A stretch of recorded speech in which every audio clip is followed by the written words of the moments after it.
Cities all over Africa are experiencing the effects of climate crisis. This is already seen in heavier rains, in flooding, in extreme droughts and water shortages, and in changing and unpredictable weather, which affects planting and harvesting crops. This is all while the cities are trying to provide services, resources, and economic opportunities for the growing populations. Our cities are also at a moment in history when all the choices they make about urban plans, infrastructure investments, social protection policies will shape the next decade and determine whether these cities, the region, and the world will become more sustainable and inclusive. To help make these choices, local governments, civil society, private sector, and residents must all work together. Resilient climate solutions increasingly need to use the experience, knowledge, and energy of people who will be the most affected by climate change as the basis for planning future urban areas. In cities, this requires not only drawing on insights from local authorities and national governments, but also from social movements and urban residents, particularly the poor. The SEMCA project, Scaling Up and Empowering Movements for Climate Change Advocacy, focused on exactly this. How do we support better local government civil society partnership that will lead to a better climate action?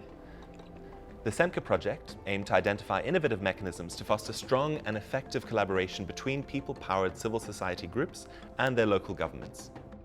It aimed to provide tangible guidance on climate action through the lenses of food, water, and mobility in 3 cities. It also sought to demonstrate that process is as important as product. Many organizations measure project success through things rather than appreciating the importance of shared learning, the importance of speaking across different sectors, and developing shared visions and action plans. Processes that exercise, live, and operate in a just manner are vital for building a sense of ownership, a sense of sharing and learning, and these are often missed in a simple product. If we act in just manners, we demonstrate the value not through talk, but through action. SEMCA has shown that if we are to achieve a just transition, we must practice it in our everyday interactions and processes. The way we facilitated processes with each city was through learning labs.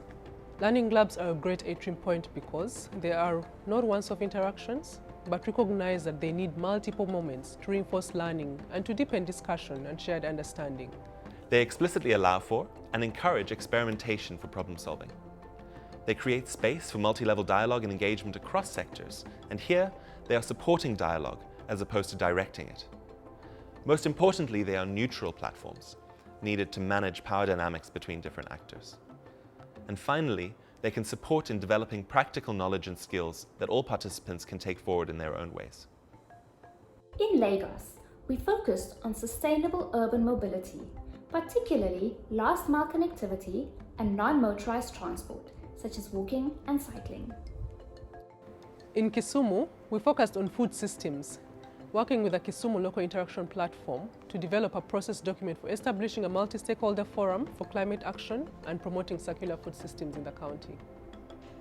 In Lusaka, we worked with Lusaka City Council and Luisi with a focus on water. This resulted in the development of a policy brief for taking collective action for improved water security. On top of this, we conducted city-to-city learning exchanges to find the broad principles across contexts for enabling civil society, local government collaboration, resulting in 6 key recommendations. We partnered with the civil society groups, and then we invited the local governments to the table. The discussions helped to build a collective understanding of climate change impacts, and this eventually led us to co-produce a process document for setting up a working group to facilitate ongoing collaboration and knowledge exchange. Through SEMCA, we saw the power of local governments working closely with civil society, working across themes for just climate outcomes. This approach is vital for inclusive outcomes in African cities, and it is something we hope to see taken up by more cities. The vital role that we and our partners are playing in this process is a brokering role and a translation role. The difficulty when you're bringing different sectors together is that they each speak different languages. They each articulate their challenges and their approaches to addressing them in different ways. And that means that people are often speaking at different levels and past each other. The importance of bringing people into a room together is to get them to do the translation work together. to actually work out how their processes can support each other, complement each other, build upon each other's work, and to develop a shared vision together, one that they can each own and they each understand their role in achieving.